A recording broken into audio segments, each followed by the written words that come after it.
परमात्मा को पाने तथा उसका वास्तविक लाभ प्राप्त करने के लिए पवित्र बाइबल में प्रमाण है कि प्रभु ने मनुष्य को अपना ही स्वरूप बनाया। 6 दिन में सृष्टि रचकर 7वें दिन विश्राम किया। कुरान शरीफ में प्रमाण है कि हजरत मोहम्मद को खुदा स्वयं कह रहे हैं कि मैंने तुम्हें उस परमात्मा की महिमा बताने के लिए भेजा है। वो परमात्मा कबीर है जिसने 6 दिन में सृष्टि रची तथा 7वें दिन तख्त पर जा विराजा। उसकी खबर किसी बाखबर से पूछकर तो देखो। कृपया अवश्य सुनिए जगत गुरु तत्वदर्शी संत रामपाल जी महाराज के अमृत वचन।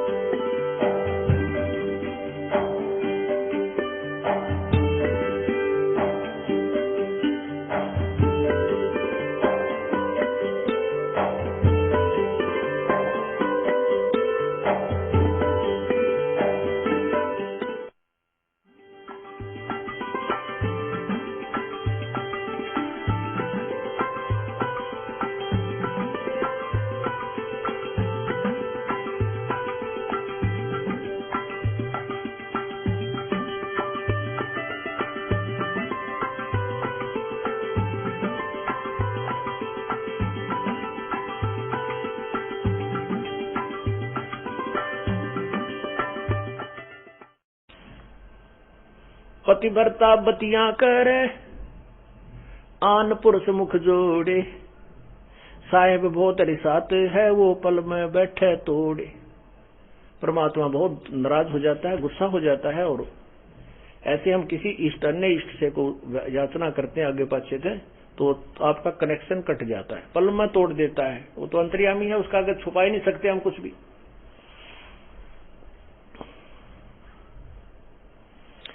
नैना आन न देख ही श्रवण सुने नहीं बैन, रसना से बोले नहीं सो पतिव्रता ऐन। दूसरे इष्ट को, दूसरे पुरुष को आंखों से भी नहीं देखे। आंखों से देखने का तात्पर्य है कि हम उसके उस स्वरूप पर दृष्टि डालते हैं तो अंदर से कुछ उथल पुथल शुरू हो जाती है, वो नहीं होनी चाहिए। यानी हम किसी से कोई बात सुनते हैं, वो वहां गया था, उस माता धोकन गया था, उनका ये लाभ हो गया, और वह माता धोकन जाना का नाश हुआ पड़ा, वो दिखा दूं। उसको पिछले पुण्य की कमाई से कुछ मिल रहा है तो लगता है जैसे मैं वो धोकने गया हूं, उसी से मुझे लाभ हो गया। नहीं, ये ज्ञान आधार नहीं है, धूल में लट लग रहा है। नैनो आन न देखे ही और श्रवण सुने ना बैने, यानी किसी और की प्रशंसा पुरुष की भी नहीं पतिव्रता सुन सकती, नहीं सुनना चाहिए। यानी दूसरे भगवानों के भी हमने प्रशंसा भी नहीं सुननी हमें, क्योंकि पहले तो हमें ज्ञान हो जाएगा नहीं कितनी समर्थता था, हम सुनेंगे भी तो भी अनसुनी हो जाएगी, पता लग जाएगा छोड़ बेरा हदी से ये भगवान है कहां तक के। अपने पिए के पलंग दर रह जमी से लागे, सोपी की से जांच डे जिनके मोटे भाग। अपने पति के पलंग के सहारे बैठी रही, अर्थात कहने का भाव ये है कि द्वार धनी के पड़ा रहे धक्के धनी के खा, 100 काल जगजोल ही पर द्वार छोड़ ना जा।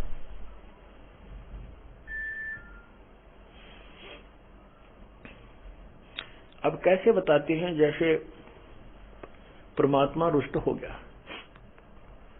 पल में बैठे तोड़, तो उसके लिए क्या बताते हैं कि अपने पति के पलंग दर रह जमी से लाग, यानी 100 का माफी मांगे और अपनी गलती को स्वीकार करे।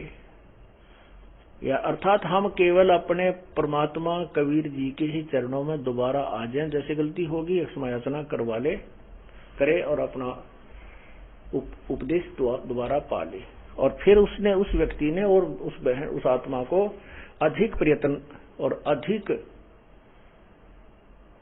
जो है विश्वास पैदा कराना पड़ेगा भगवान में, तब उसकी सुनाई शुरू होती है। तो यहाँ कहते हैं अपने पिए के पलंग दर रह जमी से लाग, अर्शोपति की से जांच ढह जिनके मोटे भाग। वही परमात्मा के सुख को प्राप्त कर सकेंगी वो आत्माएं। पति भरता और सुहेलड़ी सेवन अधिक अपार, पति भरता भाव नहीं ये चूम चटक सिंगारे।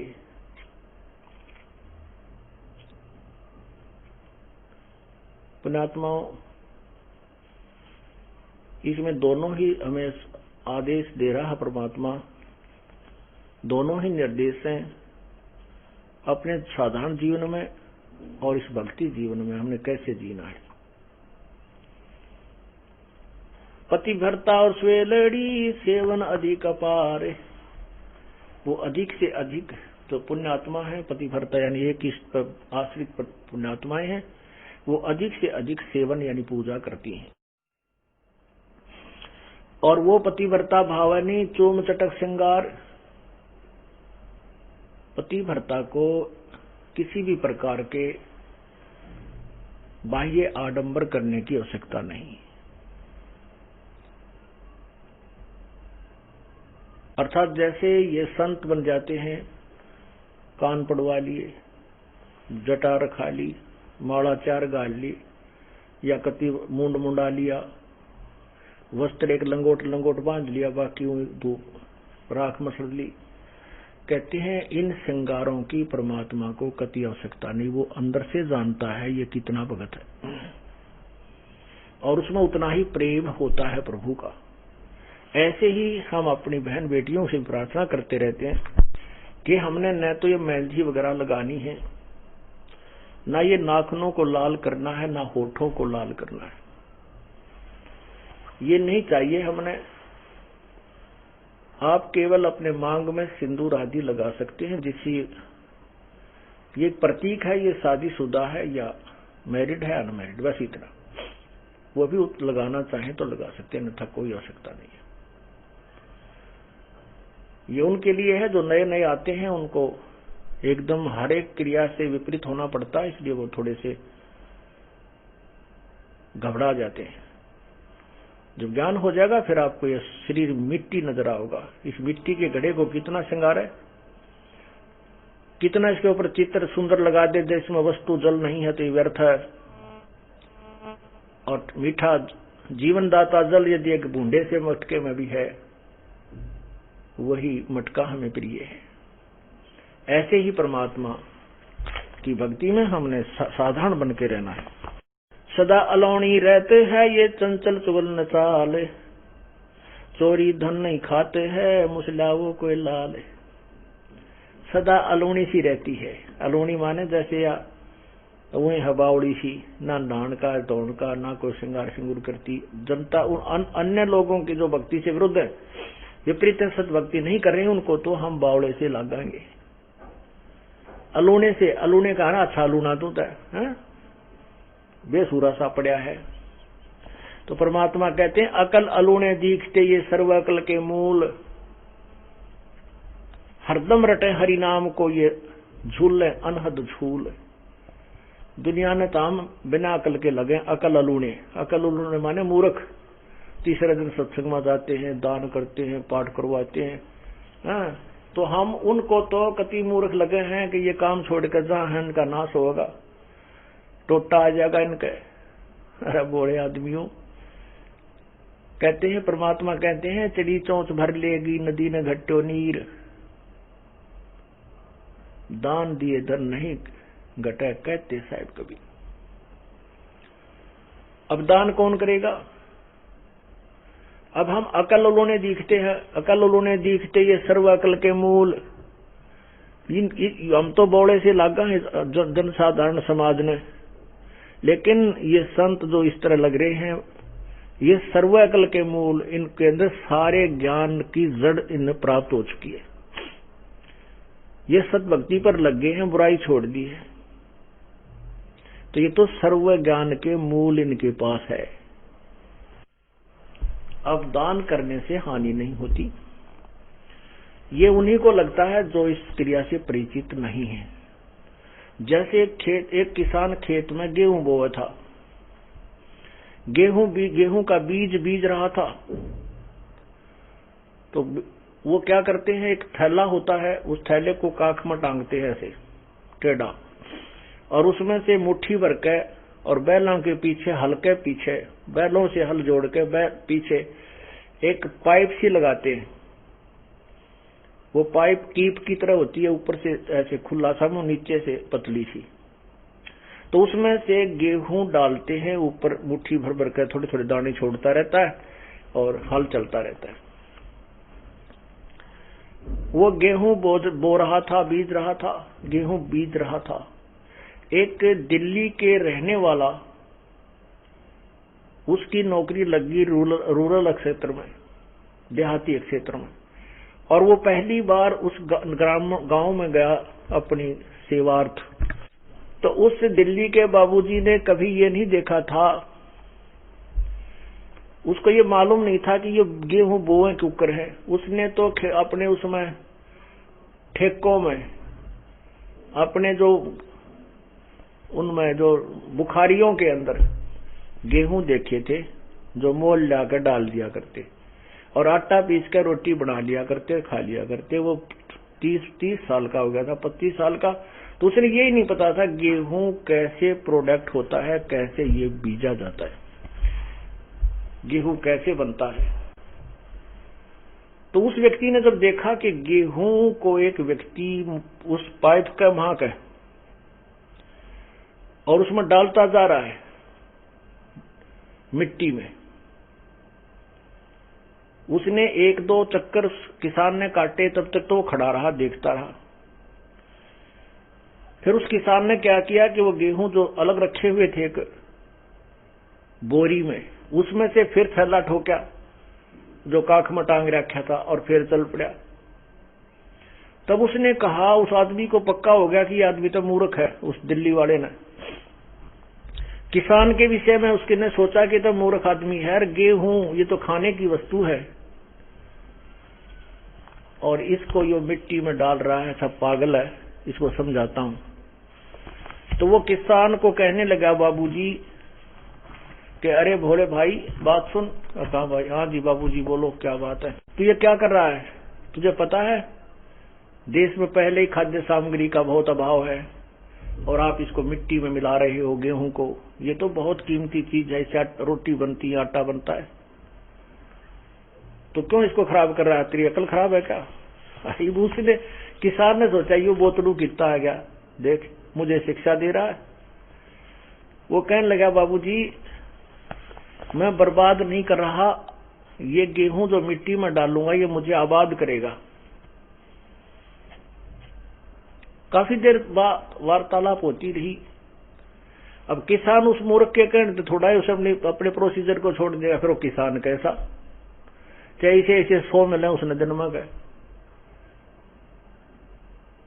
तो उसको समझाया कि ये आज जो मैं गेहूं इस मिट्टी में डाल रहा हूं, 1 एकड़ जमीन में 40 किलो बीज डालूंगा और ये 50-60 मन हो जाएंगे, 60-65 मन होंगे। आज मैं सिर पे रख कर लाया हूं इस बीज को, आज मैं सिर पे रख कर लाया हूं ये 40 किलो वजन को, और फिर इसको ट्रैक्टर की ट्राली भर कर ले जाऊंगा, गाड़ियों से ढोऊंगा, इतना इतना हो जाएगा। लेकिन उसके हलक में नहीं उतरी यह बात, उसके गले नहीं उतरी बाबूजी का कि देख कोई बात करता है, ये मेरे सामने मिट्टी में डाल रहा है, ये कैसे हो सकता है। फिर उसने बताया कि तुम आइए अप्रैल में, बैसाख में आना, फिर देखना, चैत बैसाख में। उसके चल वो फिर पहुंच गया। उसने जाकर देखा कि वो खेती हरी, वो तो जो ना, उसने तो उसको घास समझा था कि घास से भरा हुआ है पूरा एकड़। तो उसने फिर समझाया कि देखो मैंने एक दाना डाला, एक दाने का गुच्छा बन गया, 4-5 पौधे बने और प्रत्येक पौधे में बाली लगी है और एक बाली में 50-60 गेहूं है। उसने ऐसे मसल के दिखाया। तब उस बाबूजी की संतुष्टि हुई। पुण्यात्माओं, ऐसे ही आज आप जो ये किसान हो गए हो इस भक्ति रूपी मार्ग के, या खेती आप बो चुके हो और उनके कहने से आप नहीं मान सकते, वो हमें मूर्ख कहेंगे, हमें वो अनजान दिखाई देंगे। कहते हैं परमात्मा कहते हैं अकल अलूने दिखते ये सर्व अकल के मूल। वो किसान उसने अकल अलूना दिखा था, लेकिन वो पूर्ण सर्व अकल का मूल था, उसको पूर्ण ज्ञान था ये कि इसके बिना गुजारा नहीं हो सकता। आज जो आप किस किराया भी देते हो यहां से वहां तक आने और जाने का, ये आप जनसाधारण को बर्बाद होता दिखा है, लेकिन आपको ये आबाद करेगा वो किसान वाला गेहूं ही समझो जो मिट्टी में डाला जा रहा है। और यहां करके आप दान पुण्य करते हो, ये भी आपका बीज है और यही आपको आबाद करेगा। धर्म तो दसका नहीं, दसके तीनों लोक, और खैरायत में खैर है कीजिए आत्मभोग। धर्म बिना धापै नहीं ये प्राणी प्रपंच, आस बिरानी क्यों रत्न दिया हो तो संच। एक तो इंसान है गाड़ियों में चलता है, मोटर कार ले रखी है। एक इंसान है हेलीकॉप्टर लिए फिर रहा है। एक इंसान है जनसाधारण है, वो अपनी बढ़िया मकान बनाकर रोटी गुजारा कर रहा है, ठीक है। एक इंसान है कि कागज चुगता फिर रहा है, फटे पुराने कपड़े हैं। एक इंसान से दियो भाई, दिए बाबा, दिए बाबा। अब बाबा कितना देगा? 10 पैसे दिखाओ बाबा। परमात्मा कहते हैं कि देते को हर देते है जहां तहां से आन, और नहीं दिया वो मांगते फिरियो के परमात्मा सुने नहीं कान।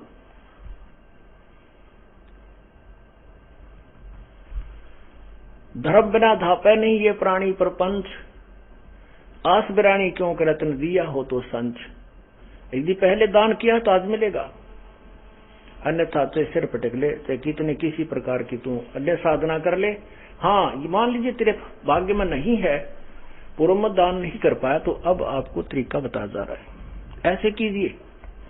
प्रमाण है कि जैसे द्रौपदी ने उसी जन्म में एक अंधे महात्मा को एक बिल्हाता अर्थात 8-9 इंच का एक कपड़ा लंगोट टाइप, कोपीन टाइप बनाकर पाड़ कर दिया था। यानी वैसे तो उसने लगभग सारी साड़ी पाड़ कर डाल दी थी नदी में। अंधा महात्मा था, हाथ नहीं लग गया, वह एक लकड़ी का लपेट कर उसके हाथ का लगा दिया। अर्थात उस इतने के कपड़े का दान का इसी जन्म में भी परमात्मा ने उसको लाभ दे दिया, क्योंकि वो सुपात्र को दान किया गया था। वो परमात्मा कहता है कि जो जन मेरी शरण है ताका हूं मैं दास, गेल गेल ला गया फिरूं जब तक धरती आकाश। ये द्रौपदी कौन थी? ये दुर्गा का अवतार थी। अवतार 2 प्रकार के होते हैं, एक तो उस वही आत्मा आती है, एक उस आत्मा के वहां लोक की उसकी प्रिय आत्मा को वो अपने कार्य को के लिए भेज देती है। तो द्रौपदी उसकी प्रिय आत्माओं में से थी, और वो पहले भी सतयुग त्रेता द्वापर में भी त्रेता में भी जन्म हुए हैं उसके।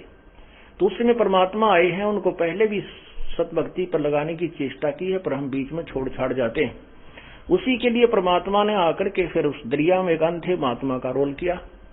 उसको पता था कि इसके ऊपर आपत्ति आएगी, काल इसको जरूर सजा देगा, क्योंकि उन आत्माओं को ज्यादा सताने की चेष्टा करता जो कभी परमात्मा के चरणों में रहे, क्योंकि उससे बहुत अक्षुब्ध हो जाता है। लेकिन वो परमात्मा यदि हम सच्चे दिल से उसको पुकार रहे हैं, और दूर होने का कारण 2 होते हैं, एक तो गुरुद्रोही होकर हो, उसकी कहीं सुनवाई नहीं होगी। एक वैसे ही अनजानपने में गफलत में रह जावे, ना कर पावे, उसके लिए साथ परमात्मा फिर भी रहता है। लेकिन बिरानवाटी बढ़ गई तो द्रौपदी के उसी जन्म के किए हुए पुण्य का भी मालिक ने प्रतिफल दिला दिया। तो ऐसे जो आपसे पुण्य कराए जा रहे हैं, ये पूर्व जन्म आपके पुण्य नहीं है, इसलिए तो अब बिरानवाटी हो रही है आपकी। अब इसी जन्म आपको दे करके परमात्मा तुरंत राहत दे रहा है, और साथ में अपने कोटे से भी आपको दे रहा है। ये समर्थ है, ये पूर्ण परमात्मा है। तो क्या बताते हैं? गरीब सदा अलोनी रहते हैं, वो चंचल चुगल चाले। सच्ची आत्मा जो पुण्य आत्मा होती हैं वो, अर्थात वो पतिव्रता आत्मा, और चोरी धन नहीं खाते हैं, मुसला वो तो एक लाल है। जो सच्चा भक्त होता है उसके घर में कोई चोरी करके न, पति या बेटा या कोई बेटी कोई भी ऐसा धन लिया हुआ कभी स्वीकार नहीं करती, फेंक देती है कि ले जा इसमें, यहाँ नाश हो जाएगा अपने घर का, भक्ति बिगड़ जाएगी।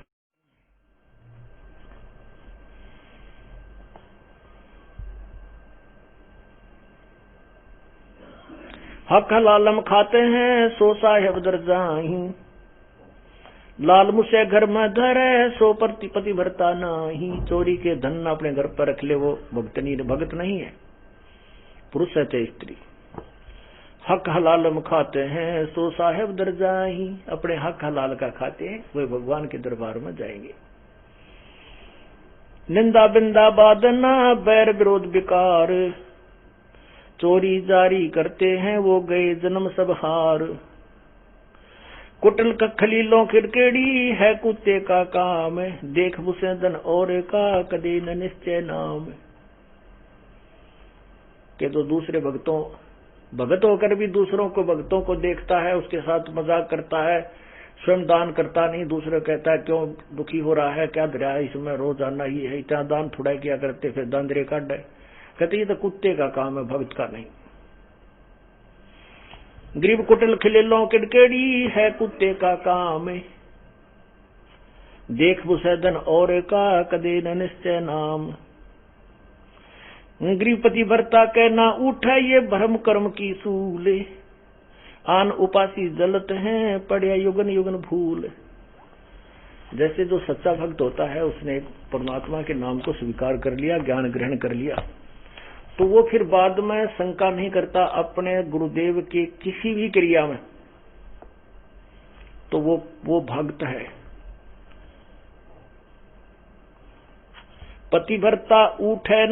पतिभरता के ना उठे ये भरम कर्म की सूल, यानी उसके अंदर ये कांटा सा नहीं चुभता कि ऐसा नहीं करना चाहिए था, गुरुजी ने ऐसा कैसे कह दिया, ऐसा नहीं हो सकता, ये नहीं करना चाहिए था, ऐसा हो गया, फलान हो गया। कहते वो पतिव्रता यानी वो भक्त नहीं है। पतिव्रता के उठे नहीं इस कर्म भ्रम की भूल, जो कर्म किया जा रहा है सतगुरु जो कह रहे हैं उसमें भ्रम पैदा करता है, उसमें अविश्वास करता है, वो दुष्ट आत्मा है। चाहे कितनी दान करे, कितनी भक्ति कर रहा है, नथिंग है उसके पास। जैसे काल उदाहरण दिया था आपको, भगवान की किसी भी क्रिया में हमें विश्वास नहीं होना चाहिए, तभी हम सफल हो सकते हैं।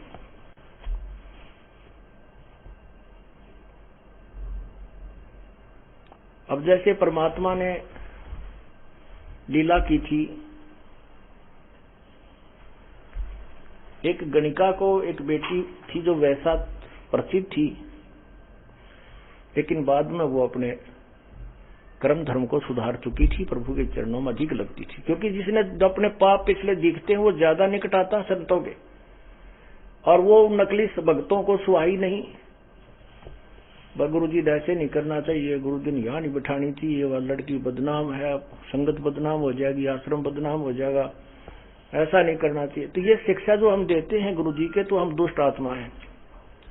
संत की क्रिया को यदि हम समझ जाएं तो फिर हम मन संत हो गए, फिर यहाँ स्टूडेंट बनकर बैठने की क्या जरूरत है तुम्हारी। पुण्यात्माओं, जो भी आप बुद्धिमान ये हो जाओगे, नहीं हो तो धीरे धीरे परमात्मा बहुत झटके देगा, तो हम तभी वहां पार होंगे। कहते हैं कच्चा हीरा कर्च हो और नहीं सह घन भार, ऐसा यो मन हो रहा वहां लेखा ले धर्म करतार। हीरे को परखने की एक विधि है, उसको ऐरन पर रख देते हैं, नीचे लोहे के प्लेट पर बहुत बड़ी भार है, एक मूसल सा होता है, और ऊपर से उसके घन ठोकते हैं।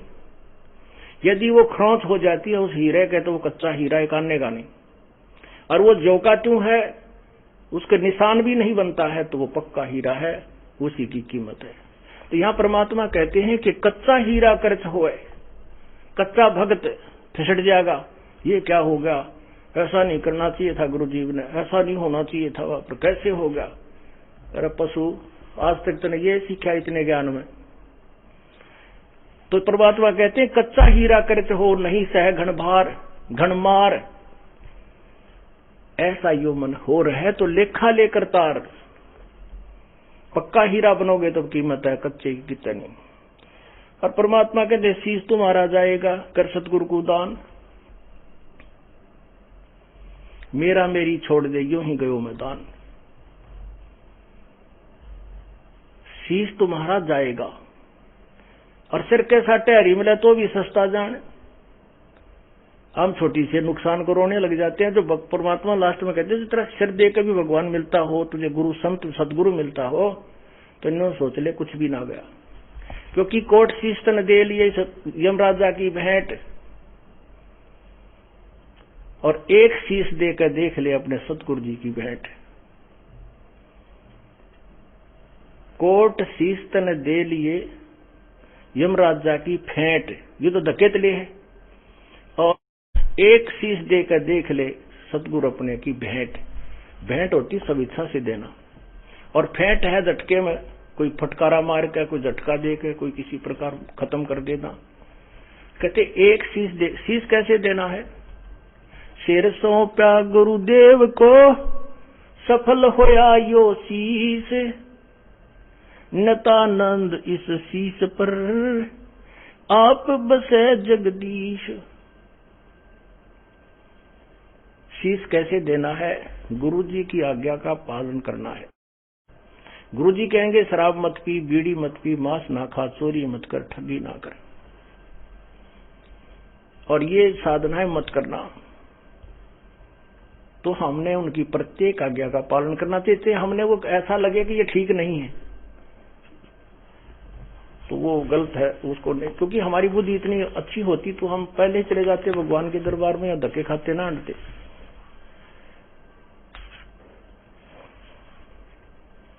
तो इस प्रकार हमने साधना को सच्चे दिल से करना है। अब सिर कैसे सौंपना होता है? एक शिष्य के 4-5 शिष्य थे, एक गुरु के 4-5 शिष्य थे, आश्रम में ही रहते थे। उन सबको शिक्षा दिया करते थे भाई गुरु के वचन की अवहेलना नहीं करनी चाहिए। गुरु शिरोधार्य होता है, उसके प्रति किसी अपवचन भी हमने नहीं सुनने चाहिए, ना कहने चाहिए, ना बोलने चाहिए, ना सोचने भी नहीं चाहिए। एक दिन गुरुदेव ने कहा कि भाई आ जाओ बच्चों, बैठो मेरे पास। पहले तो शिक्षा दी कि भाई गुरु परमात्मा से भी बढ़कर माना गया है, और गुरु को भगवान समझकर ही उसकी आदेश का पालन और उसके साथ रहना होता है, जिससे हम सफल हो सकते हैं। क्योंकि यदि हमारे सामने गुरु जी भगवान आ जाए तो क्या हम उसके साथ दुर्व्यवहार कर सकते हैं? क्या हम उसकी आज्ञा का अवहेलना कर सकते हैं? नहीं जी, नहीं जी, नहीं, कभी नहीं कर सकते। अच्छा ठीक है। क्या हम गुरु भगवान को किसी ऐसी पीड़ा दे सकते हैं जो हमें, जो क्या दे सकते हो कोई पीड़ा? नहीं जी, भगवान की तरफ तेन हाथ भी ना गिरा जाए। तो कुछ देर के बाद वो गुरु जी कहता भी मेरी आज्ञा है कि तुम 5-5 जूते मेरे सिर में लगाओ। आप सभी 5-5 जूते निकालो अपने और मेरे सिर में मारो। अब सब स्तब्ध हो गए कि एक तरफ तो गुरु भगवान होता है, दूसरी तरफ उसकी आज्ञा का पालन, वो भी उल्लंघन। अगर नहीं मारेंगे तो तब एक भक्त ने काफी देर के बाद अपना जूता निकाला और गुरु जी के चरणों के निकट जाकर के अपने सिर में 5 मारे। संत जी ने कहा बेटा डांडी मत मारे, तेरे सिर में नहीं कहा, मैंने मेरे सिर में कहा है। तब उसने कहा गुरुदेव ये दास का शीश भी तो आप ही का तो है, आपके शीश पे मार रहा हूं। तब उसको सीने से लगा लिया। धन्य है बेटा, बुद्धि भी चाहिए थोड़ी सी इस भक्ति मार्ग में। अकलबंद एक घना, बिना अकल क्या लख। तो ऐसे परमात्मा कहते सिर सौंपया गुरुदेव को सफल हुआ यो शीश, संत जी कह रहे हैं। और नितानंद इस शीश पे आप बसे जगदीशी। मारा रहा नहीं उसका है, इसने मारो चाहे छोड़ दो, रखो चाहे खत्म करो, तो काल भी अड़प लेगा किसी दिन। भगवान लेगा तो ठीक ठिकाने तो रखेगा, मनुष्य जन्म दे देगा तो किरा कित गधा बना के छोड़ देगा। इसलिए हमने अपने परमपिता पर पूर्ण विश्वास रखना चाहिए। पतिव्रता कहना उठे ये ब्रह्म कर्म की सूल, आन उपासी जलत हैं या पड़ी जुगन जुगन भूल। और उपासना करते हैं, ये युगा युगा की भूल पड़ी हुई है।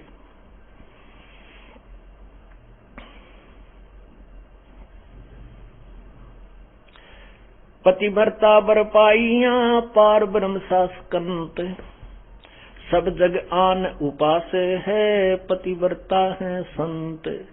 सब जगह उपासना करते हैं, केवल संत ही पतिव्रता रह सकते होते हैं, यानी वो ही पूर्ण ब्रह्म को साधना करते हैं, अन्य की नहीं करते। तो आप सभी संत हो गए, भक्त हो गए हो, साधु हो गए हो, साधक हो, आप परमात्मा की भक्ति करते हो। गरीब संत सही पतिव्रत, पतिव्रता है अधिक विश्वास, तन मन धन सब अर्पा ही जिनकी हो क्यों हास। उनकी हंसी, उनका मजाक नहीं बनेगा, परमात्मा उनको बहुत सहारा देगा।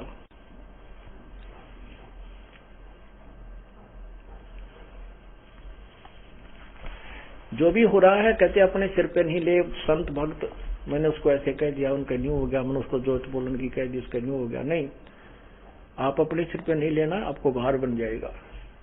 राम करे सो होते हैं अपने सर नहीं ले, अपने सर जो लेवेंगे वहां मुगदर पड़ेंगे, मोगरे लागेंगे उनके।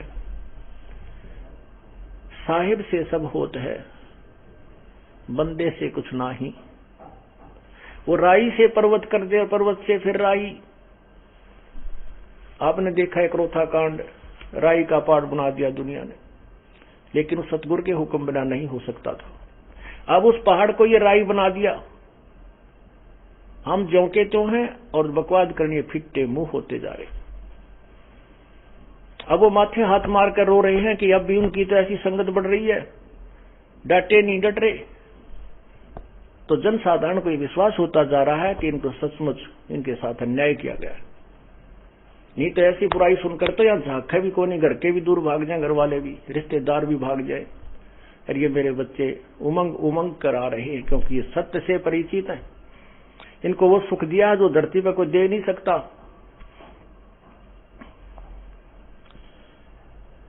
तो ये परमात्मा से दूर नहीं हो सकते। ये वही परीक्षा थी जो परमात्मा ने एक वैश्या को हाथी पर बैठाकर घुमाया था। नकली थे वह सब, भाग भूग गए 64 लाख के 64 लाख, क्योंकि उस समय अशिक्षा थी, शिक्षित नहीं थे।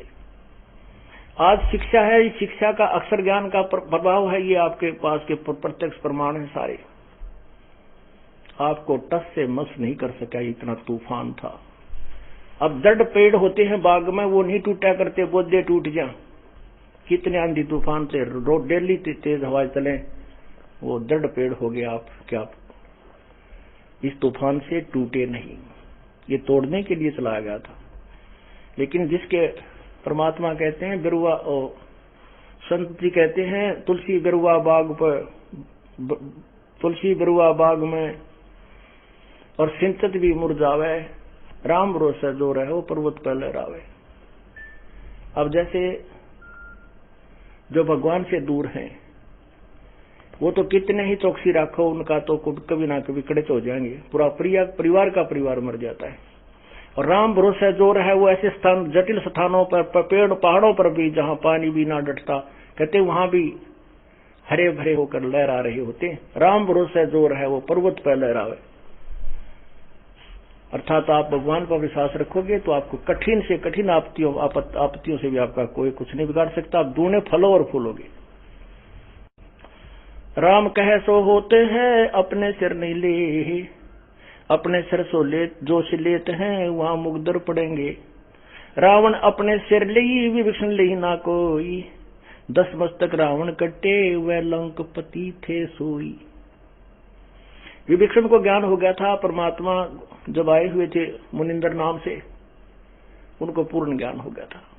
उन्होंने कभी अपने आप को अपने सिर पे नहीं लिया कि मैं कर रहा हूं। रावण ने अभिमान हो गया था कि मैंने साधना की, तपस्या की तो मुझे राज मिला। वो राज और 10 मस्तक रावण के कट्टे राज भी गया। और विभीषण ने तू ही कही भगवान आप ही आपका दास हूं, जो राखे तो ही रहेगा आपका बच्चा। उसको वो लंका का राज मिला। तो ऐसे पुण्यात्माओं हमने इस मार्ग को समझना है, परमात्मा विश्वास रखना है। बोलो सतगुरुदेव की जय।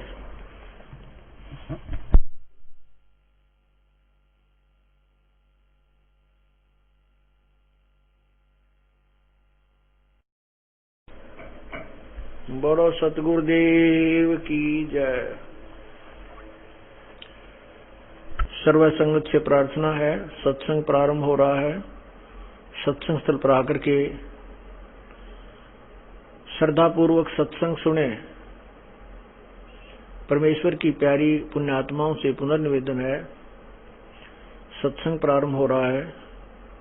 सत्संग स्थल पर आकर के श्रद्धा पूर्वक सत्संग सुने। सत साहिब बोलो, सतगुरुदेव की जय। बंदी छोड़ कबीर परमेश्वर जी की जय। बंदी छोड़ गरीबदास जी महाराज की जय।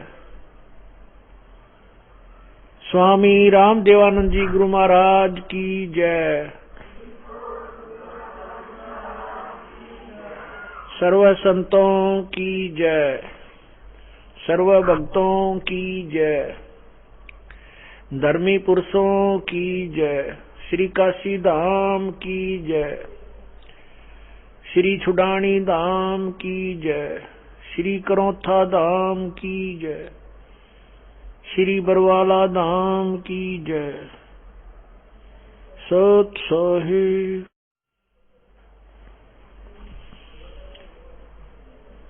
ग्रीव नमो नमो सतपुरुष को नमस्कार गुरु की नहीं। सुर नर मुनि जन साधुआ संतों सर्वसुधि नहीं।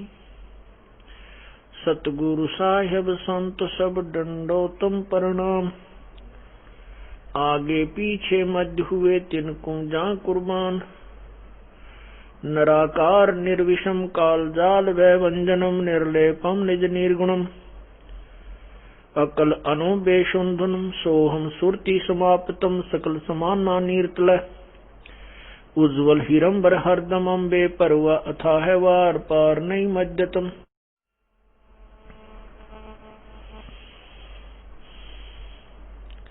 गरीब जो सुमर सिद्ध होई गणनायक गलताना।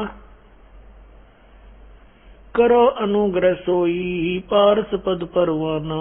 आदि गणेश मनाऊं गणनायक देवन देवा। चरण कमल डोलाऊं आदंत करूं सेवा। परम शक्ति संगीतम रिद्धि सिद्धिदाता सोई। अवगत गुण अतीतम सत्य पुरुष निर्मोही। जगदम्बा जगदीशम मंगल रूप मुरारी। तन मन अर्पों शीशं भक्ति मुक्ति भंडारी।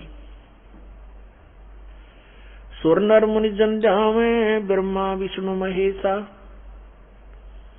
शेष सहस मुगावे पूजे आदि गणेशा।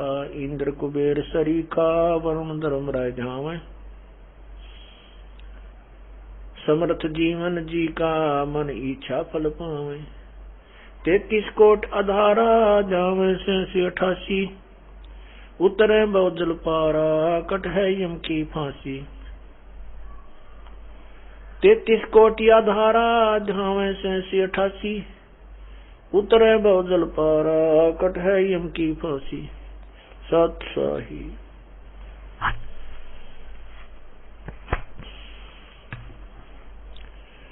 कर जोरूं विनती करूं। धरूं चरण पर शीश। गुरु राम देवानंद जी महाराज ने दियो नाम बख्शीश। कोटि कोटि सिजदा करूं कोटि कोटि प्रणाम। चरण कमल में राखियो मैं बांदी जाम गुलाम।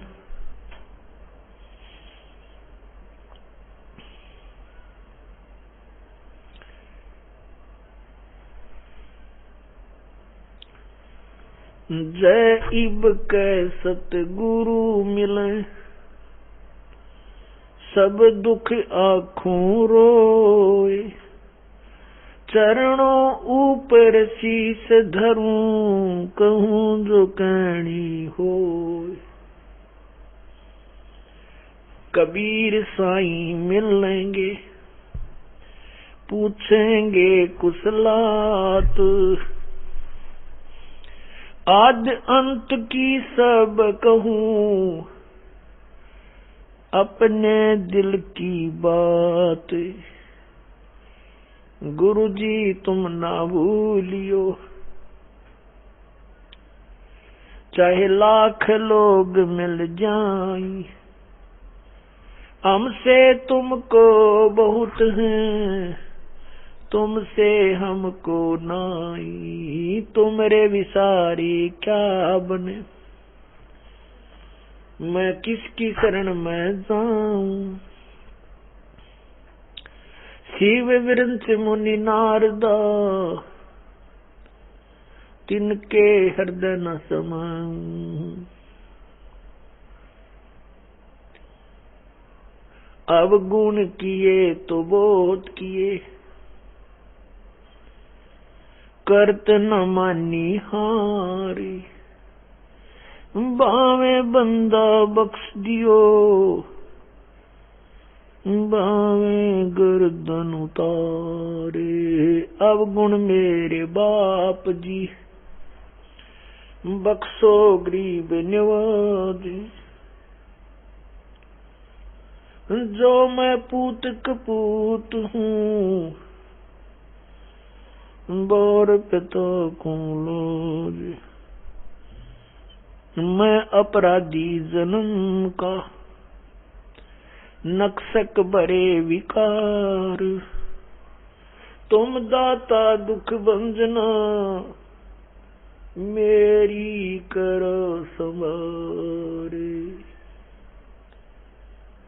कुत्ता तेरे दरबार का, मोतिया मेरा नाम। गले प्रेम की जेवड़ी, जहाँ खेचो वहाँ जाऊं मैं। तो करो तो बावड़ू, दूर दूर करो तो जाऊं। ज्यों राखो तो ही रहूं, जो देवो सो खाऊं। बंदी छोड़ दयाल जी,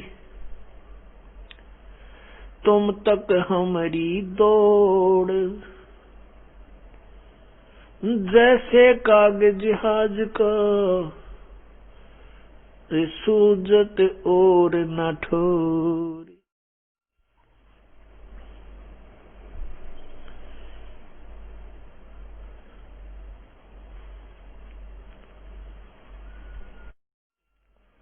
परमपिता परमात्मा, सारी सृष्टि के रचनहार, कुल मालिक,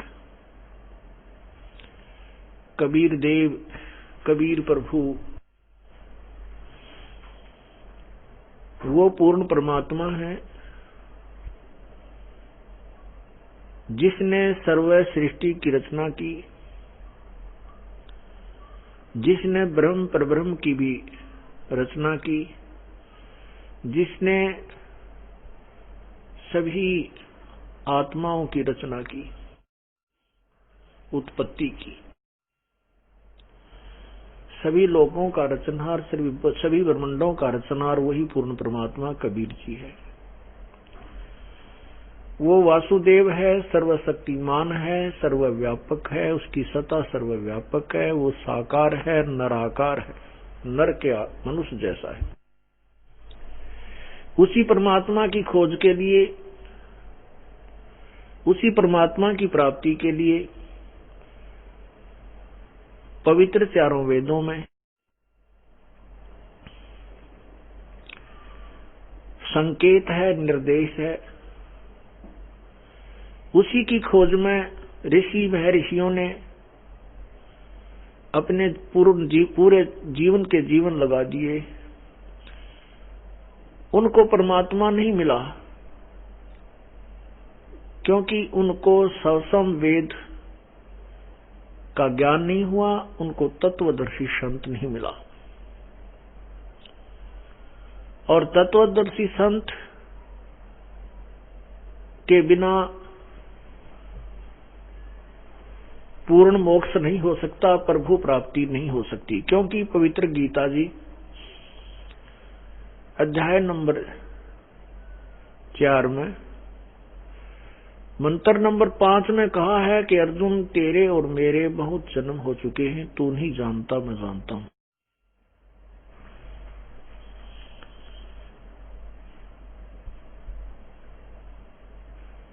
फिर उसमें आगे बताया है कि गीता जी अध्याय नंबर 4 के ही श्लोक नंबर 20 से लेकर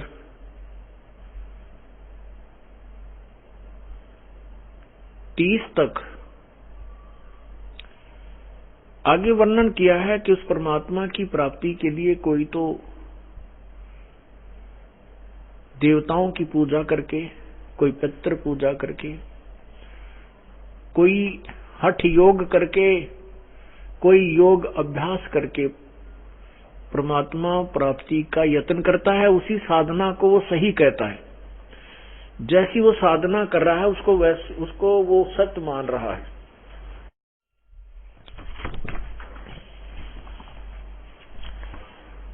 लेकिन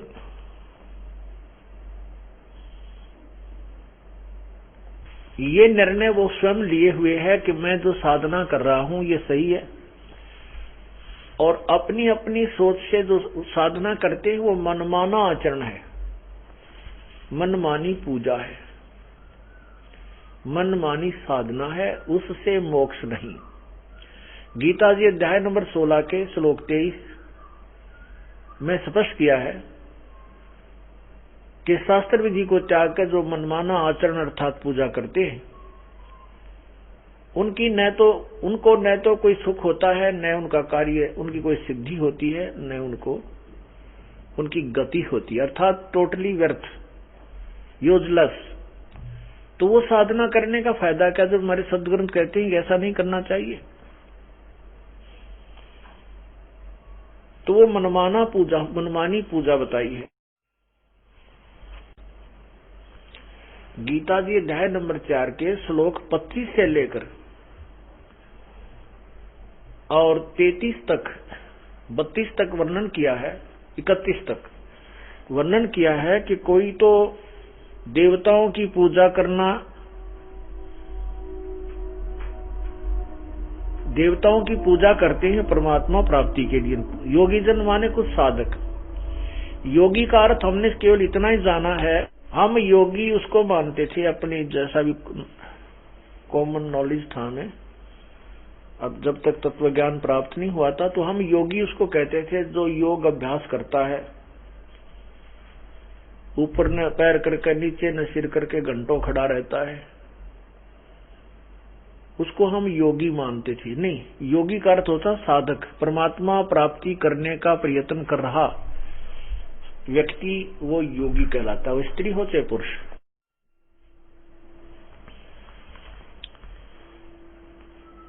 क्या बताया है कि गीता अध्याय नंबर 4 के श्लोक नंबर 25 को आप पढ़िए साथ साथ।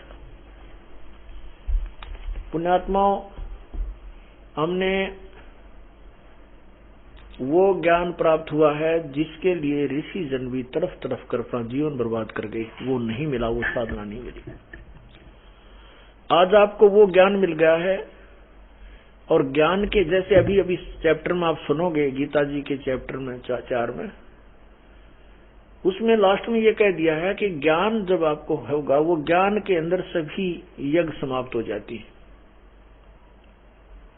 क्योंकि जब तक हमें ज्ञान नहीं है तो हम जो भी साधना कर रहे हैं उसका कोई हमें पता नहीं, इसका परिणाम क्या होगा। वो तो धूल में लठ मार रहे हैं, हम लकीर पीट रहे हैं, देखम देखा, उससे कोई लाभ नहीं होने वाला। तो हमने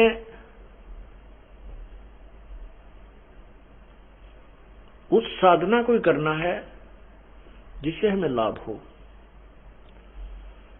तो तत्व ज्ञान के अभाव से हम अपनी मनमुखी साधनाएं करते रहे, देखम देखा करते रहे। कोई भी आप गायत्री मंत्र जो बना रखा है ओम को हटा करके आप भूर्भुवः स्वः इस मंत्र का जाप करते रहिए पूर्ण रूप से।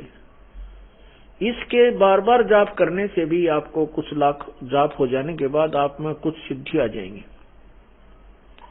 और आप किसी को श्राप दोगे या आशीर्वाद दोगे उसको फल जाएगा, वो आपके कर्म। श्राप दोगे तो आपको पाप लगेगा, आशीर्वाद दोगे आपका वो पुण्य सिद्धि खत्म हो जाएगी, कुछ दिनों में आप फिर वैसे ही हो जाओगे। कहने का भाव यह है कि परमात्मा के नाम पर किसी भी सदग्रंथ के कोई वेद मंत्र को आप लेकर जाप करना शुरू कर दीजिए, या किसी गीता जी या कोई सदग्रंथ के एक अध्याय को प्रतिदिन पाठ करते रहिए, उससे भी आपको ज्ञान ये का लाभ मिल जाएगा, लेकिन मोक्ष नहीं है। जन्म मृत्यु 84 लाख योनियां ज्यों की तो बनी रहेंगी।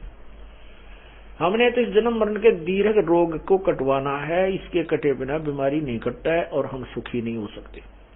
इस 21 ब्रह्मांड में तो आप 1 लाख बार जन्म दे लो, करोड़ बार राजा बन लो, आपका जीवन सुखी नहीं हो सकता। ऐसे राजा लोग देखे जो बीमारी से तड़प तड़प कर मरे हैं। तो पुण्यात्मा इस गंदे लोक से निकलने पार पड़ेगी। इसे निकला कैसे जाएगा? उसी के लिए ये एक परमात्मा ने न्यारी यूनिवर्सिटी खोली है, और इसमें जिन पुण्यात्माओं को प्रवेश प्राप्त है वो अच्छे नंबरों से पास हैं, वो वैसे ऐसे को नहीं मिल सकता। यहाँ पर 90 से ऊपर प्रतिशत जो शुभ कर्म पिछले जन्म जन्मांतर जिनके 90% अच्छे हैं, उन पुण्यात्माओं को इस यूनिवर्सिटी में प्रवेश प्राप्त होगा। और दूसरे दाम ले भी गए तो वो कुछ दिन में भाग जाएंगे, उनकी केवल प्राइमरी पास होगी, वो उनको प्योंद चढ़ जाएगी, कलम चढ़ जाएगी। हो सकता अगले आने वाले जीवनों में परमात्मा उन पुण्यात्माओं को फिर संभाल लेगा, लेकिन वो लंबा काम खींच लिया उन्हें। तो ऐसे जो अब आपको ये ज्ञान मिलने जा रहा है, और इस ज्ञान को हम अच्छी तरह समझेंगे तभी इस मार्ग पर डट पाओगे। ना तो आप देख रहे हो कि यहां से जाने के बाद सभी आपको अज्ञानी मिलेंगे। अज्ञानी का अर्थ ये है कि उनको तत्व ज्ञान नहीं है, और उनको जो ज्ञान है वो मोक्षदायक नहीं है। उस ज्ञान के बताने वाले और आपके ज्ञान को, हमारे ज्ञान को रिजेक्ट करने वाले ना जाने कितने आपको मिलते हैं दिन में। दास ये चाहता है कि आपको इतना परिपक्व कर दूं, आपको इतना रटा दूं, चाहे ब्रह्मा भी आ जाए या विष्णु भी आ जाए, शिव जी भी आ जाए, तुम उनके सामने ज्ञान में हार नहीं सकते। और जब तक आपको ज्ञान नहीं है तो आपको कोई भी चला लेगा, कोई भी चलित कर देगा, और आप उसके पीछे पीछे हो लोगे, अपना जीवन खो बैठोगे। इसलिए आपको यहाँ बुलाना मेरा ये अति आवश्यक हो गया। नहीं मुझे क्या जरूरत थी आश्रम बनाकर अलग से ये स्कूल खोलने की, कोई लालच नहीं, कोई लोभ नहीं। इस दास की नौकरी थी, जेई की नौकरी थी, 2 रोटी बहुत बढ़िया मिल रही थी, सुथरा काम चल रहा था, जिसको हम संसारिक सुख मानते हो सारे दे रखे थे भगवान ने। लेकिन ये जो ज्ञान मिला कि ये सुख जो इस प्रैक्टिस से, इस अभ्यास से जो सुख होगा वो तो कदे हो ही नहीं सकता इस मृतलोक में, इस काल के लोक में। इसलिए परमात्मा ने दया की है कि इनको बुला बुला के ये घोंसला बना लिया हमने अपने अंडों को परिपक्व करने का, अपने बच्चों को। और जब आप उड़न जोगे हो जाओगे सतलोक ले चलेंगे। तो यहां आपको बुला करके आप दास ये चाहता है कि प्रमाण दिखा दिखा कर आपको इतना पक्का कर दूं कि चाहे वहां तुमने कोई कुछ भी कहे जावे, आप उनकी बात में नहीं आ सकते, क्योंकि आप आंखों देखोगे प्रमाणों को। और इसका यही परिणाम रहा है कि जो कितनी बूंदी बुराई करी, हमारी झूठी अफवाहें फैलाई, मीडिया ने भी हद कर दी है भगवान। पहले हम ये सोचा करते थे ये समाचार पत्र और ये टेलीविजन ये सत्य और निर्णायक समाचार देते हैं। अब ये पता चल गया है कि ये 0 से लेकर 100 तक झूठ बोल सकते हैं। हमारे बारे में जो इन्हें झूठ बोला, कलम तोड़ दी इन लोगों ने। लेकिन मेरे बच्चे ऐसे पढ़ा रखे थे, ऐसे रंग रखे थे इस मालिक के रंग में, एक भी टस से मस नहीं हुआ। कोई हो गया गलती से तो दोबारा आने लग रहा है नाक रगड़ रगड़ के। तो इसलिए आपको बार बार वही ज्ञान रटा रहा हूं। इस ज्ञान के सुनने से आपको ज्ञान यज्ञ का फल भी मिलता है। वैसे नहीं कि वैसे कोई सांग करें हम या भजन गावे हैं, नहीं, ये बहुत आवश्यक है। सत्संग भी अति आवश्यक है। चाहे आपने कितना ज्ञान सुन रखा है, बार बार सत्संग सुनना पड़ेगा। जैसे हम प्रतिदिन कपड़ा पहनते हैं वो मैला होता है, चाहे आप ऑफिस में भी काम करते हो, मजदूरी नहीं करते तो भी आपका कपड़ा मैला होता है। आप समझो या सत्संग सुनते हो, बुराइयों से बचने की चेष्टा भी करते हो, फिर भी आप ऐसे स्थान पर चले जाते हो जहां पर आपके अंतःकरण में मैल हो जाना स्वाभाविक है। उस मैल को उतारने के लिए सत्संग में आना अति आवश्यक है। ये सत्संग रूपी जो जल है, इस गंगा में आपने बार बार धोना पड़ेगा इसको, तब ये साफ रहेगा, नहीं तो ये ऐसा हो जाएगा दिखे भी को नहीं, इतना मैल बन जाएगा। ऐसा हम पहले हो चुके थे, अब साफ हुए हैं बार बार सत्संग सुनकर, तो इसलिए सत्संग आपको बार बार सुना रहा है दास। अब क्या बताया है,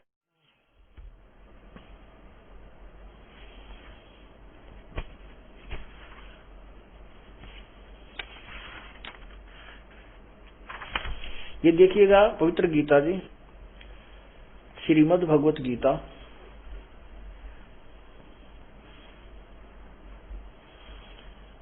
इसके पृष्ठ अध्याय नंबर 4 और श्लोक नंबर 25 में क्या लिखा है कि दूसरे योगीजन देवताओं की पूजन रूप यज्ञ का, यज्ञ माने साधना भी होती है, अनुष्ठान का भली भांति, यज्ञ का भली भांति अनुष्ठान किया करते हैं। और अन्य अपरे का अर्थ होता है कुछ योगीजन, यहां दूसरे, यहां इन्होंने अपरे का अर्थ किया अन्य। यहां लिखना है कि कुछ योगीजन देवताओं के पूजन रूप यज्ञ का ही भली भांति अनुष्ठान किया करते हैं, और कुछ परब्रह्म यानी ब्रह्माग्नौ, ब्रह्म अग्नौ यानी ब्रह्म की परमात्म रूप अग्नि में यज्ञ के द्वारा ही आत्म रूप यज्ञ का हवन किया करते हैं। और अपरे अन्य योगीजन श्रोत्रादि समस्त इंद्रियों को संयम रूप अग्नि में हवन किया करते हैं, यानी कुछ तो इंद्रियों के साधना में ही लगे रहते हैं। दूसरे योगीजन शब्द आदि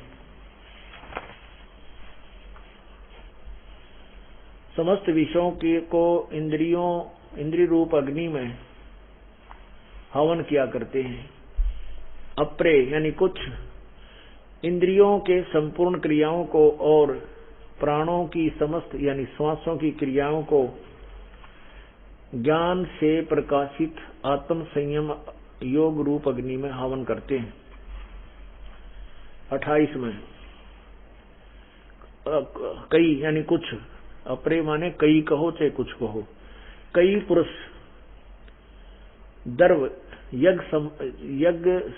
संबंधी यज्ञ करने वाले यानी दान करते हैं, और कुछ तपस्या रूप यज्ञ करने वाले हैं, कुछ तप करते हैं, यज्ञ माने साधना।